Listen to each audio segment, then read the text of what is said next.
আমার স্ত্রী primary teacher. রাতে ডিনার শেষে আমার স্ত্রী ক্লাস 1-এর এক্সাম খাতা দেখছিল। খাতা দেখতে দেখতে আমি দেখলাম ওর চোখ দুটো ছলছল করে উঠেছে। আমি ওর কাছেই বসে টিভি দেখছিলাম। ওর দিকে নজর যেতেই দেখলাম ও চোখের জল মুছছে। আমি আমি অবাক হয়ে জিজ্ঞাসা করলাম, কি হয়েছে তোমার? কাঁদছো কেন? ও বলল, ক্লাস 1-এর পরীক্ষায় এক রচনা এসেছে, মাই উইশ। হ্যাঁ, তাতে কাঁদার কি হলো? সব খাতাগুলো দেখলাম, সবাই ভালো লিখেছে। একজনের খাতা দেখে আর নিজেকে সামলাতে পারলাম না, চোখ দুটো জলে ভরে উঠল। হ্যাঁ, বুঝলাম। আচ্ছা, বলো দেখি কি লিখেছে ওই ছোট্ট মহাশয়? ও রচনাটা পড়তে শুরু করলো। আমার ইচ্ছা আমি স্মার্টফোন হব। আমার বাবা মা স্মার্টফোন খুব ভালোবাসে, কিন্তু আমায় ভালোবাসে না। যেখানে যায় আমার বাবা তার স্মার্টফোন সঙ্গে করে নিয়ে যায়, কিন্তু আমায় সঙ্গে করে নিয়ে যায় না। ফোন এলে আমার মা তাড়াতাড়ি গিয়ে ফোন ধরে, কিন্তু আমি কান্না করলেও আমার কাছে আসে না মা। আমার বাবা স্মার্টফোনে গেম খেলে, কিন্তু আমার সাথে খেলে না।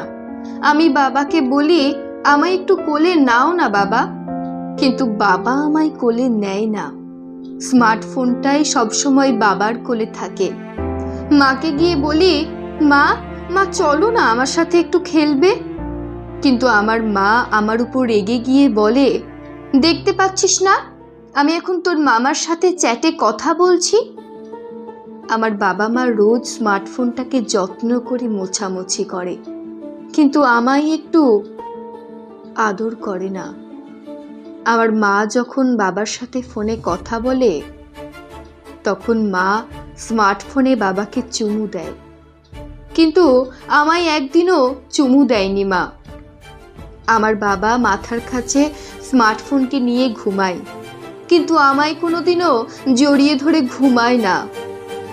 আমার মা রোজ 4-5 বার স্মার্টফোনটিকে চার্জ দেয়, কিন্তু মাঝে মাঝে আমায় খাবার দিতে ভুলে যায় মা। কিন্তু স্মার্টফোনটিকে চার্জ দিতে ভুলে যায় না আমার মা। তাই আমি স্মার্টফোন হব। আমার ইচ্ছা স্মার্টফোন হয়ে বাবা মায়ের কাছে সব সময় থাকতে চাই।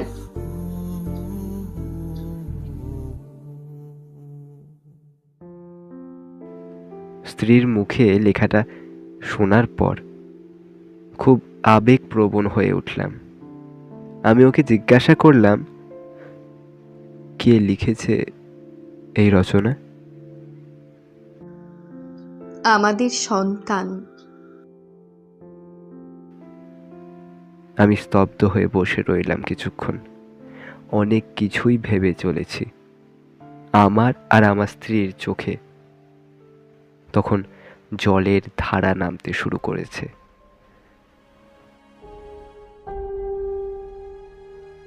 আমাদের এই যৌথ নিবেদনটি আপনাদের যদি ভালো লেগে থাকে, তাহলে সকলের মাঝে পৌঁছে দিন।